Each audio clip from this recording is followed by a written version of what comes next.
오늘 빌립보서 4장 6절에서 7절의 말씀을 통해서 하나님이 우리에게 주신 축복된 응답을 누리는 날이 되기를 주님의 이름으로 축원드립니다.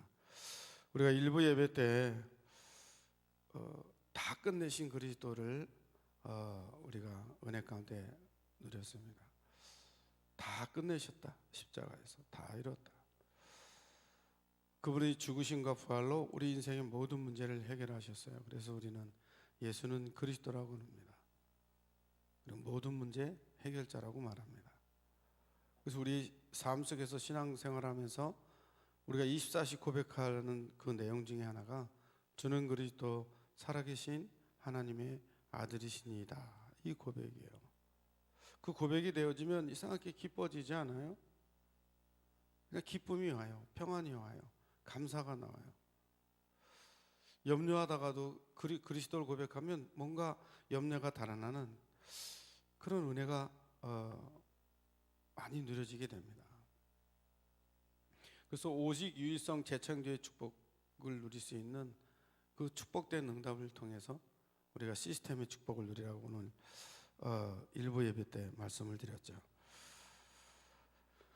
자, 우리가 신앙생활하면서 가장 찾아오는 것 중에 하나가 뭡니까? 갈등입니다. 이 갈등은 도전의 시간표예요. 빌립보서 4장 오늘 6절에서 7절.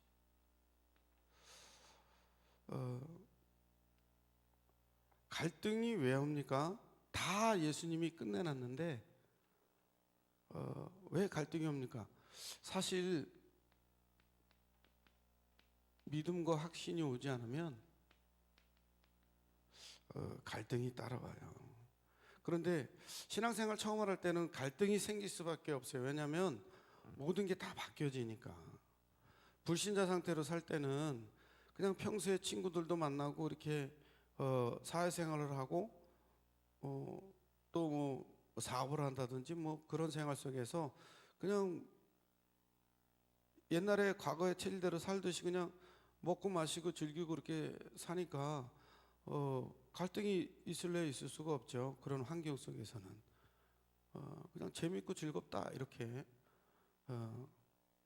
지금 뭐 저주 가운데 있는지 뭐 하나님을 떠나서 뭐 죄 가운데 있는 이런 거 잘 모르잖아요. 그냥 내가 이렇게 태어났으니까 이런 가문에 이런 자녀를 태어났기 때문에 또 이런 가정을 꾸려서 이런 직장을 다니고 이런 사업을 하고 있기 때문에 그냥 그 속에서 남들이 하듯이 그냥 세상에서 배운 지식대로 그냥 그렇게 살고 있으니까 뭐 이렇게 갈등이 그렇게 올 리가 없겠죠. 환경 속에서는. 물론 불신자로 살 때도 직장생활이나 사업을 할 때도 사람 간의 갈등은 있지요. 왜 갈등이 없겠습니까? 그런데 그 갈등을 어떻게 해석하고 어떻게 해결합니까? 세상적으로 해결하고 해석하고 그리고 그것 때문에 마음의 상처도 받고 힘들어하잖아요. 오늘 빌립보서 4장에 하나님이 뭐라 그러셨냐? 갈등은 올 수밖에 없는 인생이잖아요. 근데 뭐라 그러냐면 항상 기뻐하라 그랬어요. 내가 다시 말하노니 기뻐하라. 아니 기뻐할 일이 있어야 기뻐할 거 아닙니까? 기쁜 일들이 날마다 일어나야지 뭐 기뻐할 거 아닙니까? 그런데 주 안에서 항상 기뻐하라 그랬어요. 누구 안에서? 주 안에서. 주 안에 있으면 항상 기뻐할 수밖에 없는 은혜가 누려진다 이 말이에요. 너의 관용을 모든 사람에게 알게 하라. 주께서 가까우니라. 하나님이 우리가 인생을 살아가면서 어떠한 일이 있든 간에 모든 것들을 수용하고 그 자체를 누리고 초월할 수 있는 능력이 주 안에 있기 때문에 그 안에 있으면 모든 걸 베풀고 그렇죠? 모든 걸 수용할 수 있는 능력과 힘이 있지만 주 밖에 있을 때는 그렇지 않지 않습니까? 그래서 주 안에서 항상 기뻐하라는 거예요. 기뻐하는 일, 다시 말하면 행복한 그 은혜, 그리스도 안에서 행복을 누리면 염려하라도 염려가 안 생기죠. 염려할 일이 와도 사실은 넘어서게 됩니다. 그런데 염려할 일이 있기 때문에 뭐라고 말씀하셨냐? 염려할 일이 있기 때문에 6절에 이렇게 말씀하셨어요. 다만 염려할 일이 생기냐? 모든 일을 기도와 간구로 너희 구할 것을 감사함으로 아뢰라. 사실 감사가 잘 안 나오죠. 왜 갈등이 오고 염려가 생길 거리가 왔다는 것은 뭐 여러 가지 가정이나 사람 간의 관계나 물질의 관계나 뭐 이런 여러 가지 것들이 있겠죠. 뭐 교회 같은 경우에는 뭐 교인 간의 갈등 여러 가지 그런 일들이 있겠죠. 그런데 뭐라고 말씀하셨냐면 염려하지 말고 다만 모든 일에 기도와 간구로 너의 구할 것을 감사함으로 구하라. 그런 일이 일어난 것을 감사하라는 거. 왜? 하나님의 큰 계획과 새로운 시작과 도전의 시간표를 하나님이 준비하신 거기 때문에. 하나님은 더 좋은 걸 주신다 그랬어요.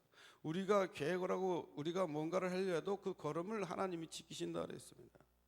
그렇게 하면 모든 지각에 뛰어난 하나님의 평강이, 그 평강이 내게 임하는데 그냥 임하는 것이 아니라 그리스도 예수 안에서 너희 마음과 생각을 지키시리라. 중심이 뭐예요? 그리스도 안에서 그리스도와 함께 그리스도를 누릴 때, 그러니까 그리스도가 아니면 평강과 안식이 있다 없다? 있을 수가 없죠. 예수님이 부활하셔서 제자들 앞에 나타나서 그러셨어요. 너희가 평안하뇨? 그랬어요. 왜? 평안의 주인 되신 그리스도가 함께 하지 않은데 어떻게 평안이 있겠어요? 우리가 지금도 마음의 평안을 누리려면 그리스도가 주인 된 삶, 그리스도와 함께하는 임만의 축복을 누리면 평안이 올 수밖에 없습니다. 그런데 하나님이 지금 나와 절대주권간에 나와 함께 지금 하고 계신데 그걸 놓치면 갈등이 오고 평안이 깨져버리는 거예요. 오늘 정말 이 신앙생활을 시작하면서 또 사회생활을 하면서 분명한 갈등은 오게 되어 있습니다. 그 갈등은 하나님이 우리에게 주신 최고의 축복된 모든 것을 넘어서는 기회다. 그래서 갈등은 뭐예요? 모든 걸 넘어서는 기회다. 다시 말하면 나를 갱신할 수 있고 개혁할 수 있고 나를 치유할 수 있는, 다른 표현을 한다면 내 그릇을 크게 넓힐 수 있는 기회라고 보면 되겠습니다.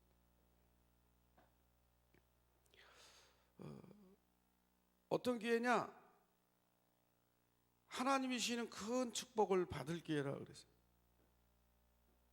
그래서 우리는 갈등이 오면 이걸 기회 삼아야 되는데, 그러려면 뭘 받아야 돼요? 성령 인도를 세밀하게 받아야 됩니다. 성령 인도.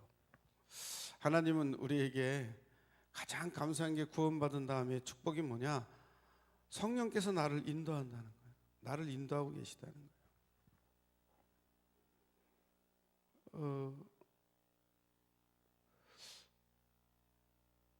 이 성령 인도를 제대로 받으면 문제될 게 다시 오잖아요. 왜? 하나님이 나와 함께 하셔서 성령으로 세밀하게 인도한다면 실패의 자리지만 성공할 수밖에 없는 인도를 해주시잖아요. 눌림의 현장에서 눌리는 현장이 아니라 그걸 회복해서 모든 문제를 해결받는 그런 기회의 시간표가 되잖아요.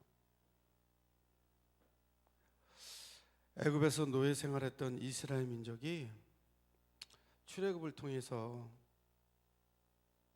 놀라운 기적의 역사를 체험하잖아요. 다시 말하면 복음 체험하지 않습니까? 그래서 출애굽할 때 얼마나 감사하게 출애굽의 역사를 누리면서 애굽에서 나온지 모릅니다. 그리고 모든 고통, 애굽의 노예 생활을 했던 그 고통이 싹 사라졌어요. 왜냐? 노예에서 해방받았으니까, 자유를 얻었으니까 얼마나 기쁘겠습니까? 그런데 말이죠, 그렇게 출애굽의 기쁨도 잠시적으로 기뻐하다가 그 애굽의 고통에서 빠져나면서도 불구하고 홍해 앞에서 갈등이 오기 시작하는 거예요. 애굽에서 나온 지 얼마 안 돼서 벌써 갈등이 오는 거예요. 왜? 지금 뒤에는 애굽 군대가 따라오고 앞에는 홍해가 가려져 있어요. 갈등이 올 수밖에 없죠. 고통은 다 끝났는데 환경에서, 생활에서, 삶에서 문제와 사건이 일어나요. 다른 고통이 또 따라온다 이 말이에요. 그런데 그런 홍해의 문제나 광야 생활에서의 문제가 결국 다른 문제가 아닙니다. 하나님이 우리를 가나안 땅으로 인도하는 갈등이에요. 근데 갈등은 뭐예요? 갈등이 아니라 축복이잖아요. 가나안 땅을 가는 기회고, 저 아모리 족속과 싸워서 승리하는 기회고, 우리가 메뚜기 같은 인생 같아 고백했던 그 이스라엘 백성이 정말 저 네피림의 용사들을 밥이라고 생각할 도록 모든 걸 갱신하고 개혁하고 치유받고 누릴 수 있는 기회의 축복의 시간이잖아요. 그런데 그 고난은 잠시인데 그 고난을 못 넘긴다 이 말이에요. 그래서 광야에서 불만하고 불신앙했던 인생들은 결국은 가나안 땅 들어가지 못해요. 우리 신앙생활도 마찬가지입니다. 예수 믿어서 예수 영접해서 하나님의 자녀가 됐어요. 하나님의 자녀가 됐는데 환경은 그대로 있어요. 뭔가 예수 믿으면 뭐 뒤집어지고 자빠지고 뭔가 기적이 일어나서 가난의 저주에서도 벗어나서 뭐 부자가 되고 막 이렇게 착각하고 예수 믿는 사람들도 많거든요. 그 내가 겪고 있는 모든 질병이 빨리 치유돼 가지고 뭔가 기적이 일어나서 정말 암지명이가 걷고 뛰듯이 그런 역사가 일어나길 바라거든요. 그런데 예수 믿고 영접했는데 아무 일도 안 일어나거든요. 질병은 그대로 갖고 있고 가난은 가난대로 그대로 있거든요. 그러니까 갈등하는 거. 예수 믿어야 별 일 없다. 근데 믿고 기다려야 되는데 하나님 주신 약속된 말씀을 믿고 기다리면 하나님의 시간표가 오면 응답하시고 변화도 일어나고 축복도 받는데, 그런데 그거를 기다리지는 못하는 거예요. 그래서 성령이 인도받으라는 거예요. 그래서 하나님의 자녀가 가장 중요한 게 뭐냐면, 구원받아서 하나님의 자녀가 되면 제일 중요한 게 뭐냐, 이 예수님이 그리스도라는 사실을 체험해야 돼요. 다시 말하면 하나님의 능력을 체험해야 돼요. 구원받았다 하나님의 능력을. 그래서 출애굽한 이스라엘 백성들이 홍해 앞에서 모세를 통해서 하나님이 바로 확인시켜 준 게 뭐냐면, 하나님이 너와 함께 하신다. 하나님은 이렇게 홍해를 가르고 너희들을 애굽의 군대에서 건져내는 능력이 있어. 하나님의 능력을 체험시켜 주셨어요. 홍해를 건너는 능력 체험시켜 주셨어요. 그런데 그 체험한 인생들이 뭐가 안 됩니까? 이 치유받아야 되는데 치유가 안 되니까 어떻게 돼요? 하나님의 능력을 체험했는데 애굽에 40년 동안의 노예 생활에 각인뿌리 체질된 것이 치유 안 되잖아요. 그러니까 광야에서 뭐 합니까? 불신앙하잖아요. 이 광야는요 치유의 현장입니다. 우리가 살아가는 이 세상은요, 우리가 치유되고 하나님이 주시는 축복으로 들어갈 가나안 땅을 정복하고 다스리는 능력과 그 권세를 누릴 수 있는 새로운 시작과 도전의 시간표가 광야예요. 근데 이거를 못 넘었으면 어떻게 되겠어요? 이걸 못 넘으시면 세상에서 그냥 먹고 마시고 즐기고 살다가 그냥 세상에서 세상 일 하다가 가는 겁니다. 저 이스라엘 백성이 불신앙에서 모래 땅에 장세 지내고 가나안 땅을 밟아보지 못한 그런 인생으로, 초라한 인생으로 광야에서 불평불만하고 원망하다가 그렇게 모래 땅에 장세 지내는 인생으로 전락돼 버리는 거죠. 우리가요 이 광야지만 광야에서 여호수아 갈렙같이 진정한 고백을 하고 진정한 하나님의 언약을 붙잡았다면 어떻게 되겠어요? 치유의 역사가 일어날 수밖에 없어요. 왜냐? 이미 구원받았고 하나님의 자녀가 돼서 능력을 체험했다면 이 광야 현장은 치유의 현장이기 때문에, 하나님이 살아 역사하신 것들을 체험하는 현장이기 때문에 뭐가 나와요? 감사가 나올 수밖에 없어요. 여호수아 갈렙은요 애굽 땅에서 구원받은 자체 한 가지만으로 감사했어요. 그리고 영원한 땅, 축복의 땅, 이 가나안 땅 갈 수 있도록 하나님이 약속한 땅을 허락하셨다는 그 한 가지로 감사했어요. 지금도요 우리가 구원받아서 하나님의 자녀가 됐습니다. 우리 세상 사는 동안 어려움이 올 수도 있고 여러 가지 일도 일어날 수 있어요. 그런데 우리의 미래는 어디입니까? 천국이잖아요. 우리의 소망이 천국에 있잖아요. 우리 인생을 살아가면서 하나님이 나와 함께 하시는 임만의 축복을 통해 천국의 비밀을 누리다가 영원한 천국 가잖아요. 그런데 우리가 그 지금 일어나는 조그만 일들 때문에 불평불만한다면 우리는 세상에서 그냥 불신자처럼 종교 생활하다 그냥 가는 거예요. 오늘 일부 말씀처럼 사단의 함정에 빠져가지고 하나님을 떠나 죄와 저주 가운데 사단의 종된 인생으로. 왜요? 불신앙하면 하나님 없다는 거 아닙니까? 그러니까 어떻게 돼요? 하나님 없는 인생, 자기 중심의 인생을 사니까 하나님 필요 없으니까 물질이 다고 성공이 다는 거예요.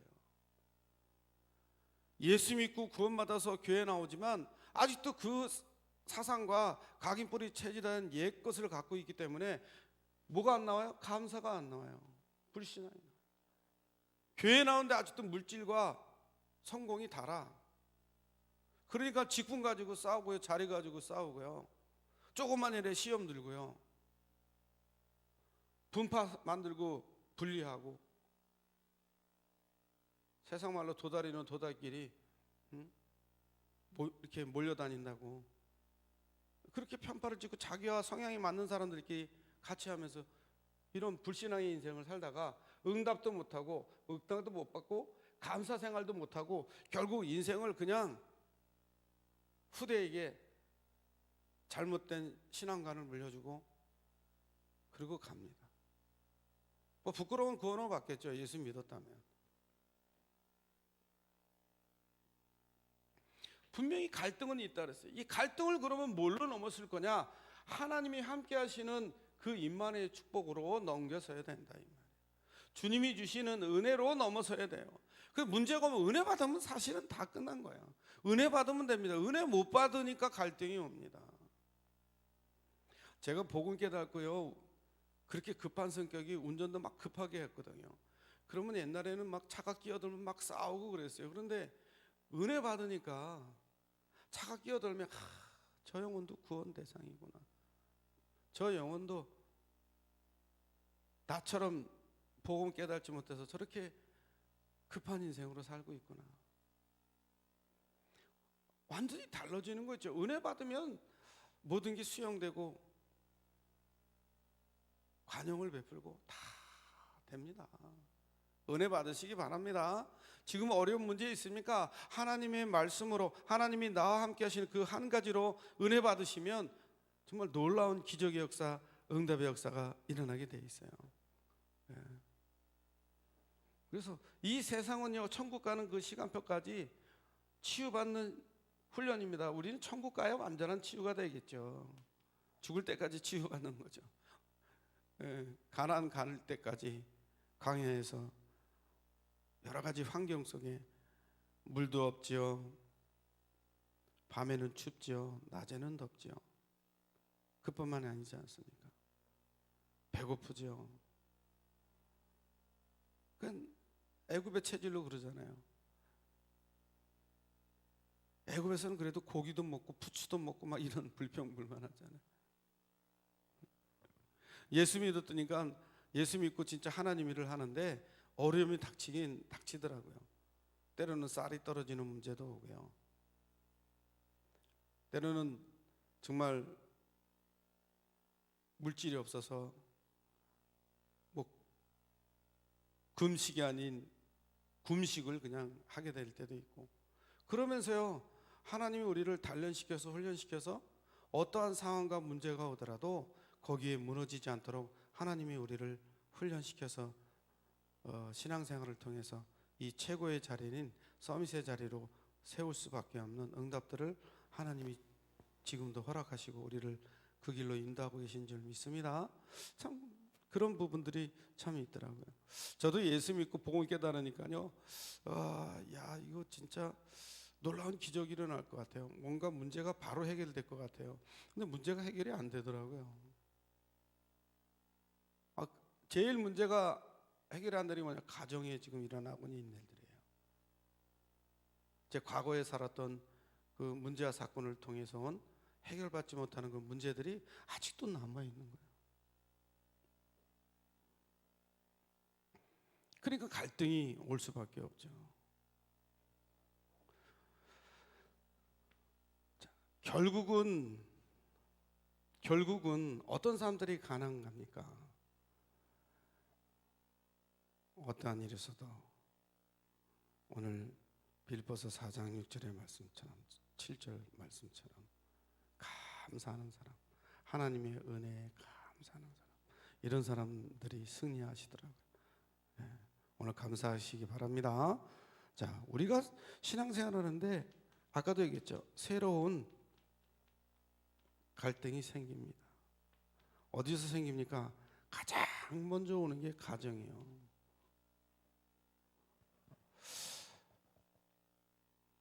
믿지 않는 형제들 때문에 사실 많이 부딪히더라고요. 뭐 우리 형님은 제사를 안 지내니까 왜 제사 안 지내냐고. 아니 조상한테 절하는 게 뭐 귀신한테 절하는 거냐고. 난 귀신한테 절 안 한다면서 그러면서 막 제사 안 지낸다고 막 화를 내시더라고요. 지금은 뭐 예수 믿고 잘 하나님 앞에 예배드리고 참 그런 신앙생활을 하고 계시지만 가정에서 제일 먼저 오는 게 그런 거였어요. 종교 간의 갈등. 신앙생활 해야 되는데 종교 간의 갈등. 이게 딱 부딪혀오더라고요. 전도여행에서 전도하다 보면 그렇게 죄송하다고 자기는 어머니 아버지 돌아가실 때까지 믿고 싶어도 못 믿는데, 왜냐하면 어머니 아버님이 불교시라서 그분들이 돌아가시면 내가 그때 교회 나갈 거라면서 그 의미가 뭔지 잘 모르고 말씀하시는 거겠죠. 그런 분들 참 많습니다. 그리고요, 직업, 이 사업, 이 업에서 오는 갈등도 있죠. 전에는 예수 믿기 전에는 진짜 가서 술도 사주고 같이 먹고 막 즐기면서 뭔가 이렇게 오다도 따고 또 상사한테 잘 보여서 진급도 하고 막 이랬는데 이제 그렇게 하려니 이게 지금 꺼리끼는 게 있잖아요. 예수 믿었는데 그래도 하나님이 술 취하지 마라 이놈 방탕한 거라 그랬는데 갈등이 온다니까.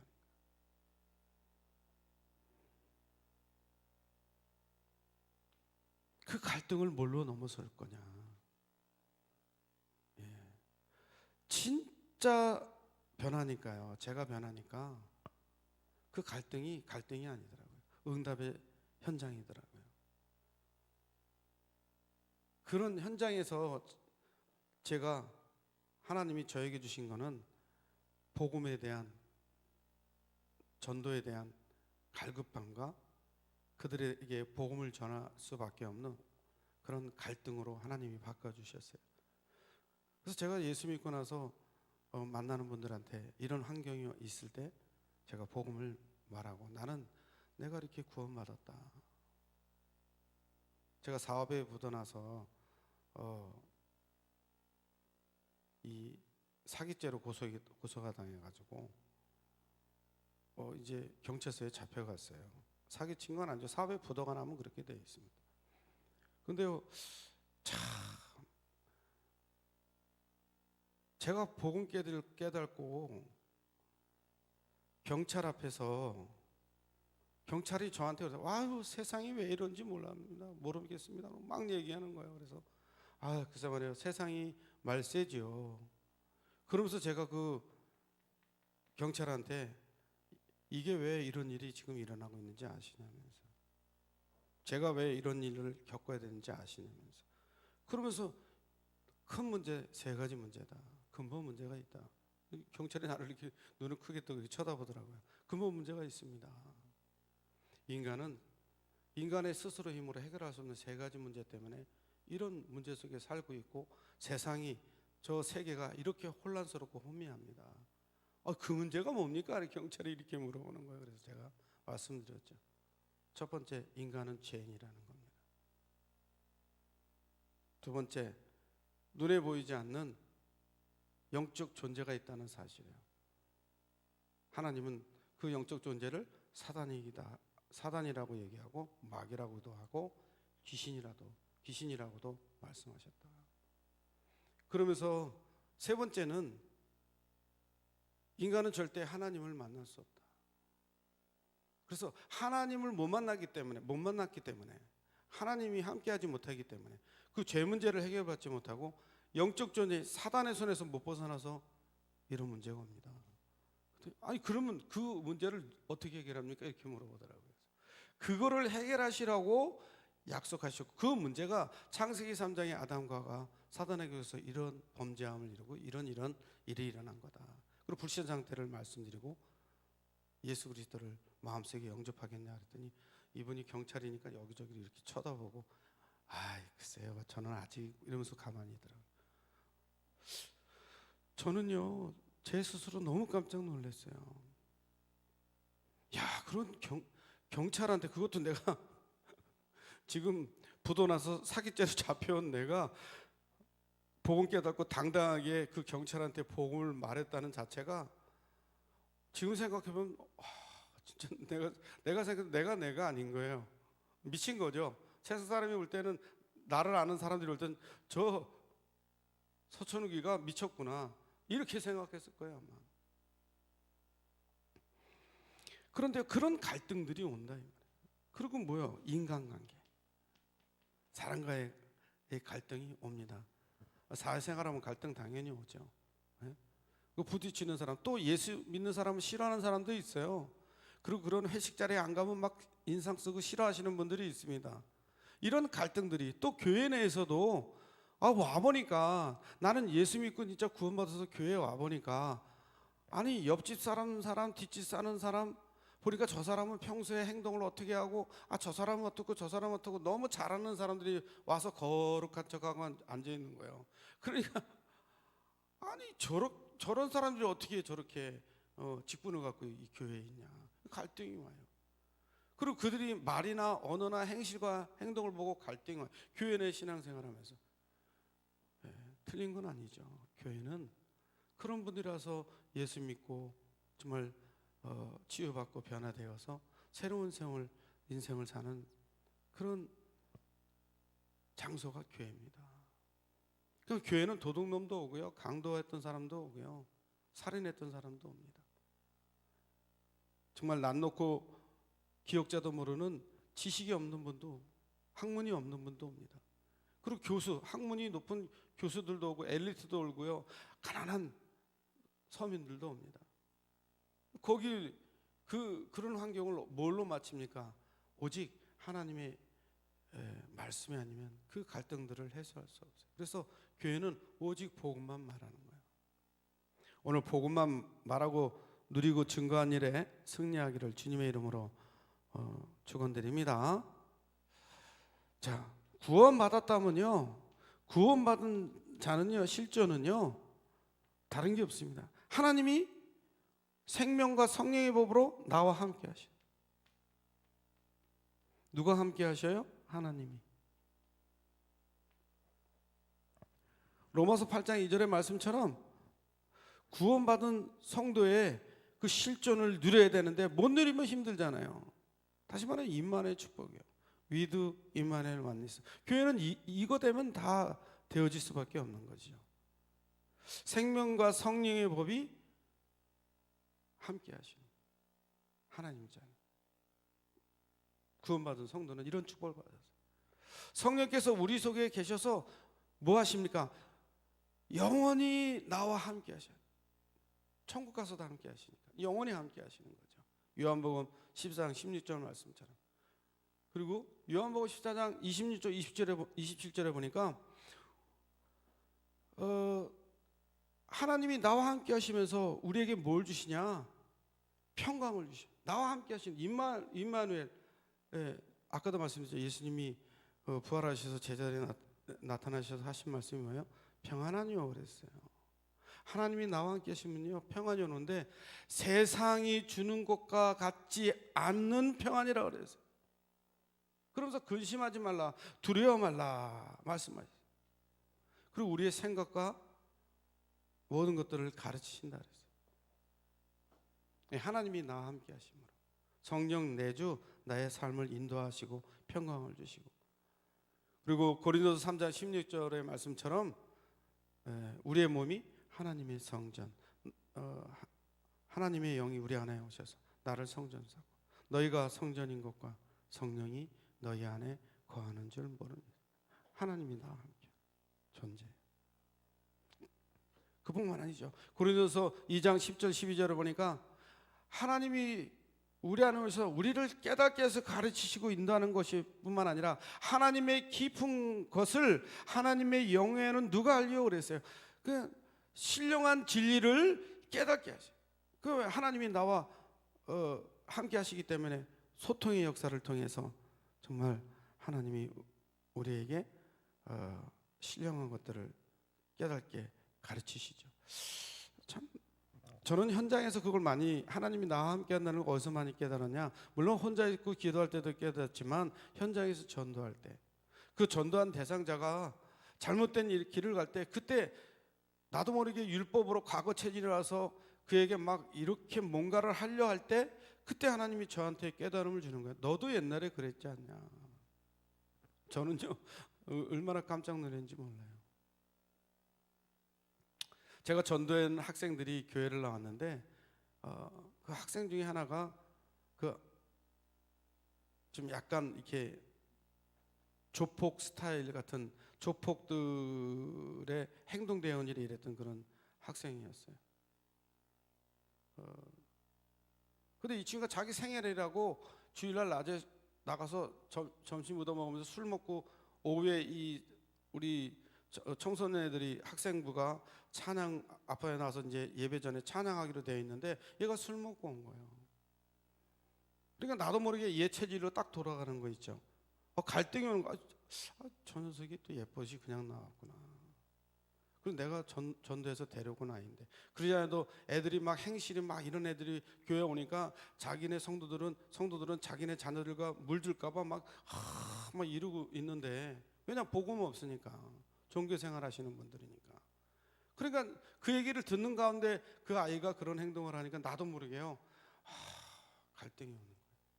그러면서 오늘 너 나한테 혼 좀 나봐라. 그래도 그렇지 네가 술 먹고 교회 나오면 돼 이러면서 그때 하나님이 제 뒤통수를 딱 치시면서 내 마음의 심령에, 하나님 너는 안 그랬니?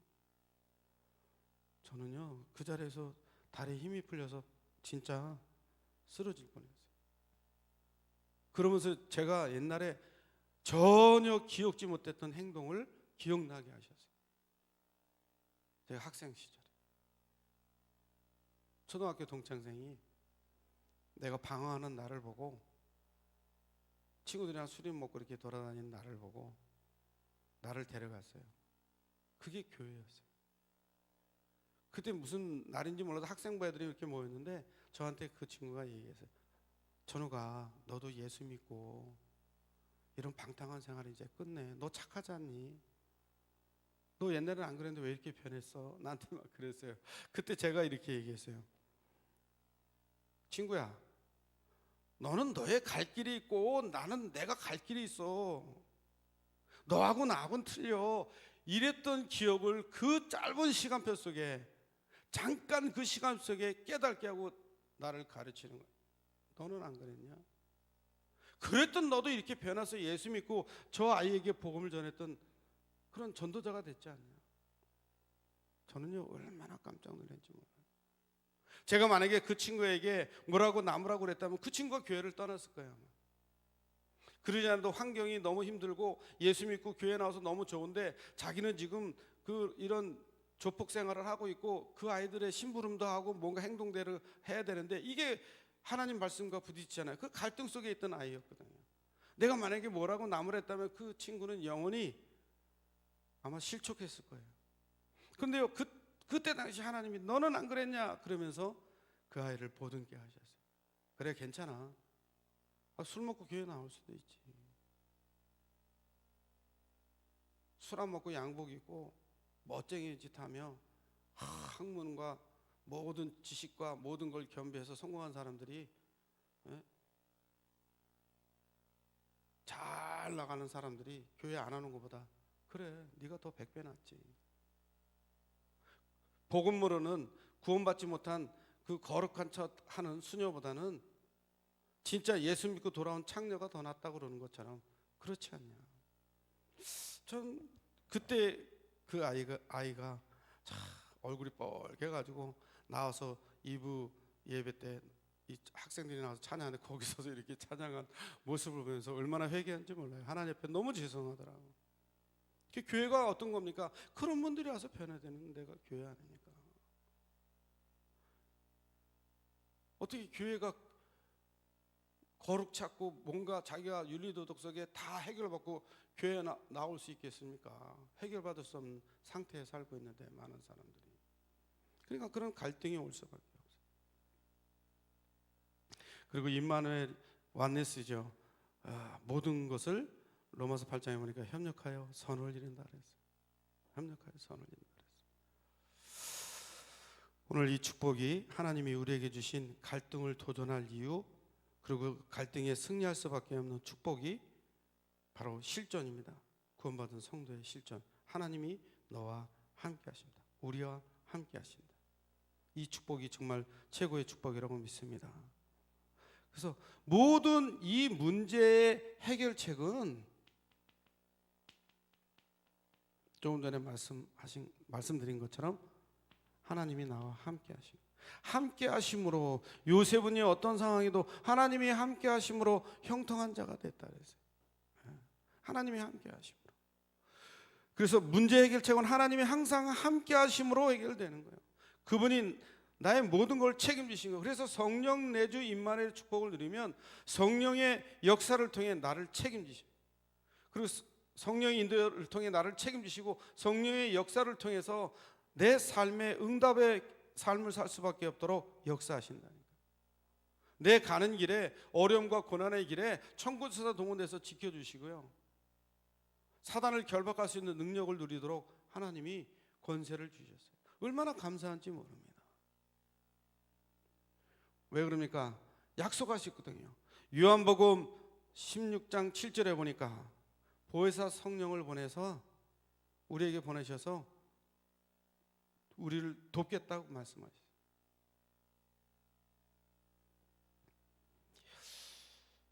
그뿐만 아니죠. 갈라디아서 5장 16, 17절 보니까 성령의 인도를 받기 때문에 성령의 인도에 따라 행하기 때문에 육체의 욕심을 따라가는 것이 아니라, 육체의 소욕을 따라가는 것이 아니라 성령의 가르침을 따라가기 때문에 모든 문제 해결받을 수밖에 없죠. 그래서 모든 문제 해결책은 하나님이 함께 하시는 거예요. 이 은혜를 누리면 다 되게 되어 있습니다. 그래서 예수님이 뭐라 그러냐? 성령 충만을 받으라. 제자들에게 나타나서 숨을 내쉬며 그렇죠? 생명을 받으라 그랬어요. 이 축복된 응답입니다. 요한일서 2장 20절에 20절을 보니까 우리를 기름 부음 받은 자로 부르셨다 그랬어요. 성령 받은 자로 부르셨다 그랬어요. 그래서 모든 걸 정말 깨닫게 하신다 그랬습니다. 오늘 이 축복이 우리가 받은 축복이야. 갈등에 도전할 것도 없어요. 갈등은 기회라니까요. 갈등에 도전할 것도 없어요. 이미 기회예요. 하나님이 나와 함께 하심으로 다 끝내놨단 말이니까. 다 끝내놨어요. 우리의 삶을 그러면 어떻게 삽니까? 이 하나님이 함께하는 삶을 제대로 살면 끝난 겁니다.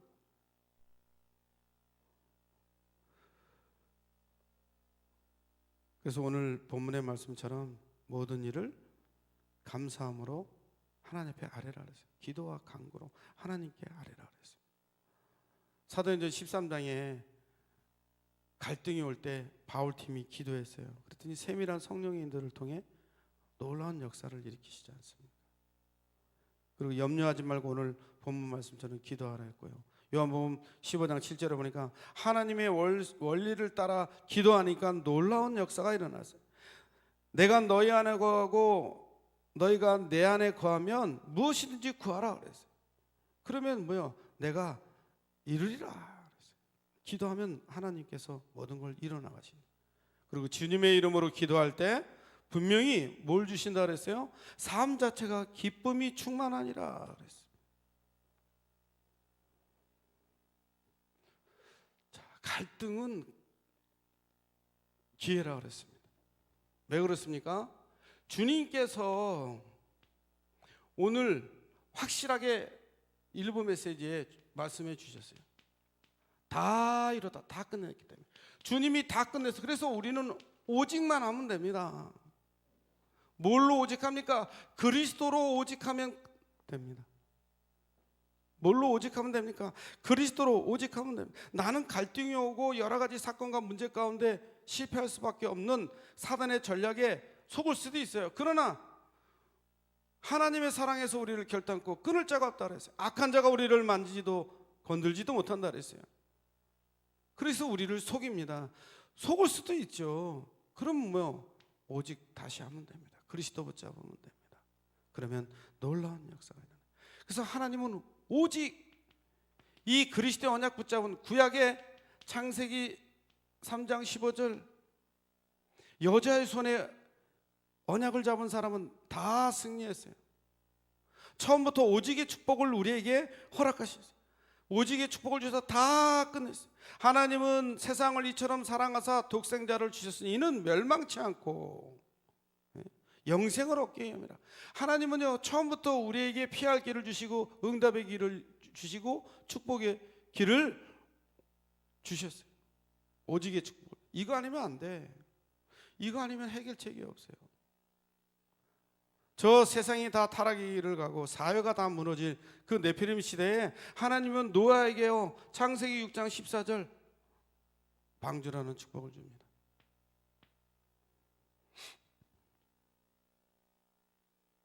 실패한 인생, 또 실패할 수밖에 없는 바벨탑 쌓고 흩어진 인생들이 다시 또 언약을 놓쳐서 애굽에 종살이 하잖아요. 그때 주신 말씀이 피해 제사의 비밀이에요.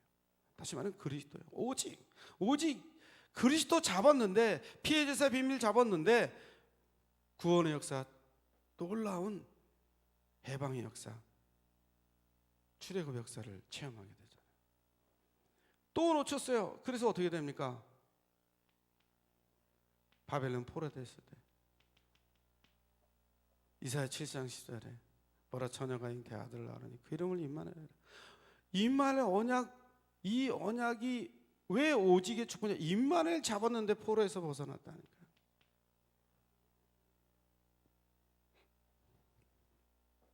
하나님은 우리에게 처음부터 속국된 인생에게 찾아오셔서 베드로에게 하나님의 은혜로 이 고백을 하게 하셨어요. 마태복음 16장 16절. 주는 그리스도 살아계신 하나님의 아들이십니다. 이 고백이 이루어진 250년 만에 로마의 국교가 기독교로 변하는 놀라운 변화가 일어납니다. 완전한. 그래서 시대마다 하나님은요, 오직의 언약을 붙잡은 사람을 통해서 하나님은 모든 문제를 해결하시고 평정을 이루시고 모든 잃어버린 것들을 다 회복시켜 주셨어요. 그래서 우리는요, 항상 뭡니까? 유일성의 축복을 누리면 됩니다.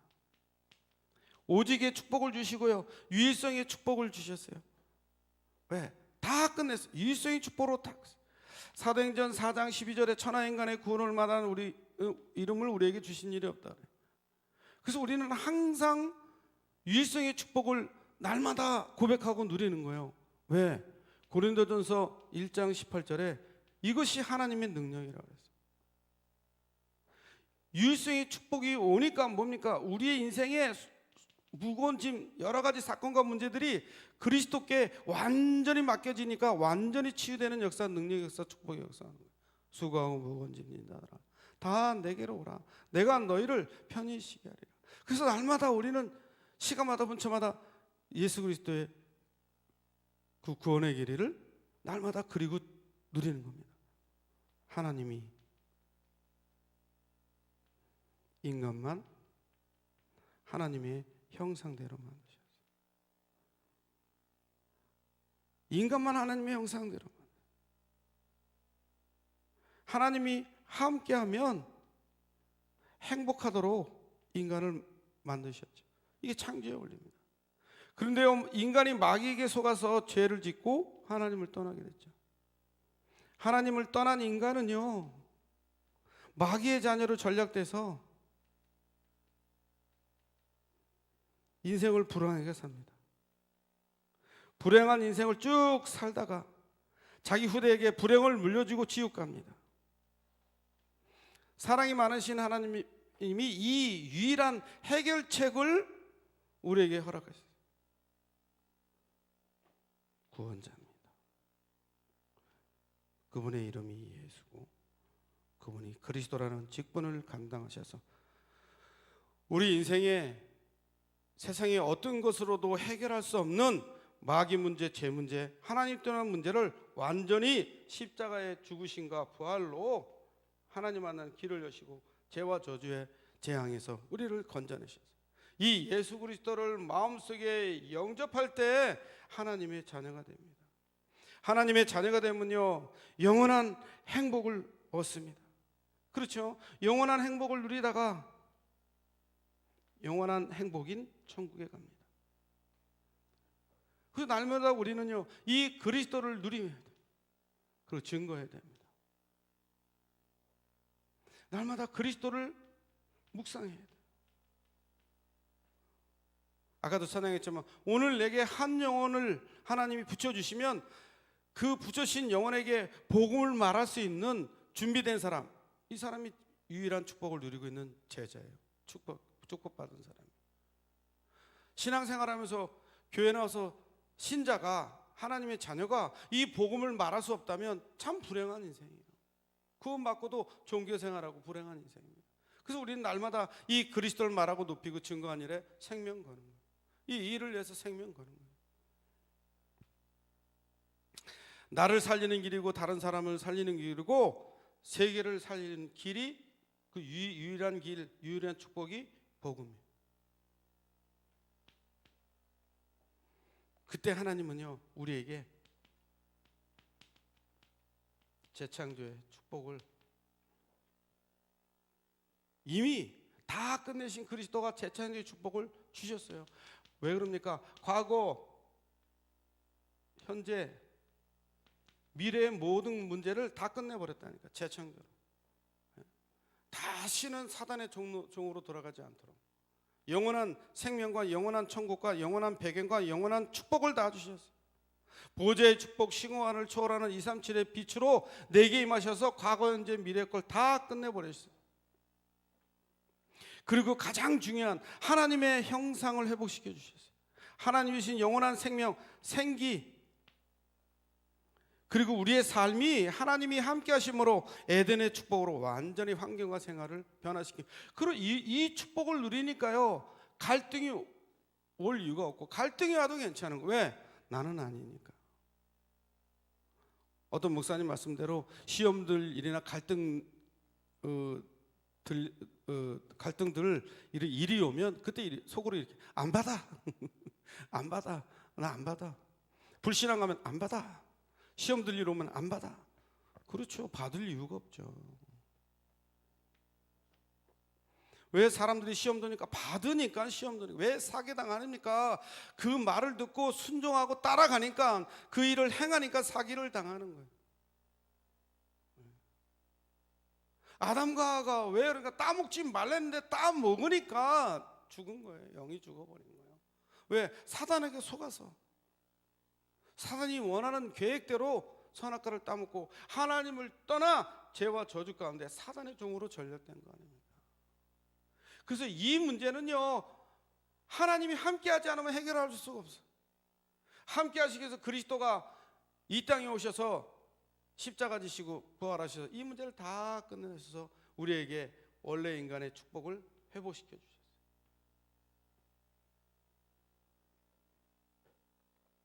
이 축복을 통해서 뭐 하려고 이런 축복을 주십니까? 우리가 누림으로 많은 사람이 살아날 수 있는 기회를 줄 수 있는 축복의 시간표가 오잖아요. 저는 제가 이 복음 누리니까요, 모든 만남이 참 감사하더라고요. 모든 만나면 시간만 나면 복음 식사로 하러 가든 운동을 하러 가든 항상 주머니에 자료를 갖고 다니면서 운동하면서 인사하고 서로 안면 트고. 왜냐하면 운동하는 그 시간표, 이렇게 산책하는 시간표에 그 시간에 운동하시는 분은 똑같은 분들이 매일 와요. 지나가면서 처음에는 이렇게 웃으면서 인사하고 또 얼굴 웃으면서 서로 이제 받아주고 안면이 튀는 후에는 자료들을 이렇게 전달해 주기도 하고. 그러면 이 지역에 사는 사람, 여기서 운동하니까 이 지역에 사는 사람들 아닙니까? 전도에 캠프하다 보니까 저 사람이 언제 나에게 전도지 받은 사람이 그 사람인데 이게 기억나는 거예요. 막 손절하라고 안 된다. 그래도 옛날에 운동하면서 제가 전도지 주니까 잘 받으시잖아요. 웃으면서 전도지 이렇게 다시 주고 한번 꼭 읽어보시라고. 그러니까 삶이요, 그냥 내가 누려지는 거예요. 삶이 누려지니까 삶의 전도가 될 수밖에 없는 은혜들을 만남의 축복을 통해서 이루어져 가는 거죠. 그래서 하나님은 우리에게 최고의 축복을 주셨는데 삼중직의 축복입니다. 우리를 왕 같은 제사장이요 그 빛을 선전하는 자로 우리를 부르셨어요. 오직 그리스도의 믿음을 우리에게 주시고 성령의 그 충만한 은혜 가운데 하나님 나라의 비밀을 누려서 땅까지 그리스도의 증인된 삶을 살도록. 그래서 말씀 운동으로, 영접 운동으로, 사단 결박 운동으로 선지자, 제사장, 왕의 직분을 감당할 수 있도록 삼중직의 축복을 주셨다는 거예요. 그 은혜가 누려져야 될 줄 믿습니다. 그러니까 하나님이 나와 함께 하시니까요, 성삼위 하나님이 함께 하심으로 오력이 누려질 수밖에 없어요. 오직 유일성 재창조의 축복 속에 있으면 오력이 누려질 수밖에 없지 않습니까? 날마다 그리스도를 말하고 높이고 증거하는데 어떻게 오력이 안 생기겠어요? 그 증인의 삶을 사는데. 지난주 강단처럼 여호와의 영광이 언제 임했냐? 내가 핍박받고 여호수아 갈렙이 돌에 맞아 죽을 상황이 왔을 때, 왜? 복음 증거하다가 하나님 말씀을, 약속된 말씀을 선포하다가 불신앙의 현장에서 완벽한 복음을 말하다가 돌에 맞아 죽을 수밖에 없는 상황이 왔을 때 하나님은 임재하셔서 그들의 배경이 되어주시고 그 상황을 완전히 종료시켜버렸죠. 누가? 하나님이. 우리가 하는 거 하나도 없다는 거예요. 우리는 방향 설정하고 방향 맞추고 하나님이 원하시는 말만 하면 돼요. 말만. 성령이 인도받아서. 그래서 삼시대 살리는 주역으로 우리를 부르셨어요. 얼마나 감사합니까? 교회와 나와 현장을 살리는 그 전무후무한 응답을 누구에게 줍니까? 이 사실을 누리고 증거하는 자에게 전무후무한 응답을 주는 거예요.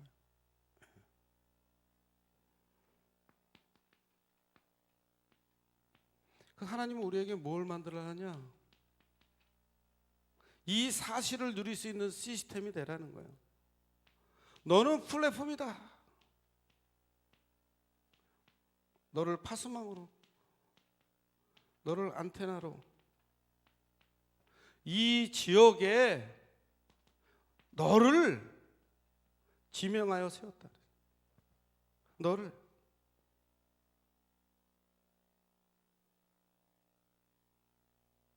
전도자가 누려야 될 축복이죠. 그러면서 실질적으로 이 모든 일들을 잘 관리할 수 있는 237 치유센터, 교회죠. 교회당입니다. 네. 이게 시스템이에요. 오직 유일성 재창조, 이 모든 걸 누릴 수 있는 시스템, 이 축복이 우리가 누려야 될 축복이요 모든 거예요. 자, 갈등이 있습니까? 갈등은 이미 다 이루다, 다 끝내셨다 그랬어요. 다 끝냈다. 내가 다 끝냈다. 누가? 그리스도가. 그러니까 우리가 해야 될 거는 끝내신 그리스도를 실질적으로 누리기만 하면 돼요. 그리고 증거만 하면 돼요. 그 일을 위해서 이 지역에 내가 살고 있고 이 지역에 교회가 있는 거예요. 하나님은 우리에게 이 지역을 살리라고 우리를 이 자리에 불러 모으시고 교회를 세우셨어요. 정말 이 축복을 통해서 정말 하나님이 원하시는 전도자의 삶, 정말 237 나라 살리고 전도자 살리는 237 빛을 비추는 증인의 축복을 누리기를 주님의 이름으로 축원드립니다. 기도하겠습니다. 살아계신 하나님 감사합니다. 오늘도 주는 그리스도 살아계신 하나님의 아들심을 고백하며 영접운동으로, 말씀운동으로, 사단 결박운동으로 왕적 사명, 선지자 사명, 제사장 사명을 누릴 수밖에 없는 증인으로 부르셨으니 마음껏 이 일에 우리를 쓰임받도록 성령으로 충만케, 그리스도로 충만케 역사하여 주시옵소서. 우리 구주 예수 그리스도의 은혜와 하나님의 놀라우신 사랑과 성령님의 내준도 역사 교통하심이 새로운 갈등은 갈등이 아니라 응답의 시작이요, 그리스도를 말하고 높이고 증거하고 누릴 수밖에 없는 플랫폼으로, 바스망으로, 안테나로 살 수밖에 없는 증거임을 고백하며 이 일을 위해 237 치유센터를 세우고 시스템 속에서 응답을 누리기 원하는 임마누엘 언약교회와 모든 성도님들 머리 위에, 동역하는 동역자들과 예배 나오지 못한 성도들 머리 위에 이제와 영원토록 항상 함께 계실지어다. 아멘. 살아계신 감사합니다. 먼저 하나님께서 계획하신 크고 비밀한 일을 보시고 정강답과 축복을 주시고 오직 일상 제창제의 축복된 응답을 시스템의 응답으로 누리고 사용되고 증인으로 설 수 있도록 역사해 주시옵소서. 237 세우는 응원은 응답의 역사가 일어나게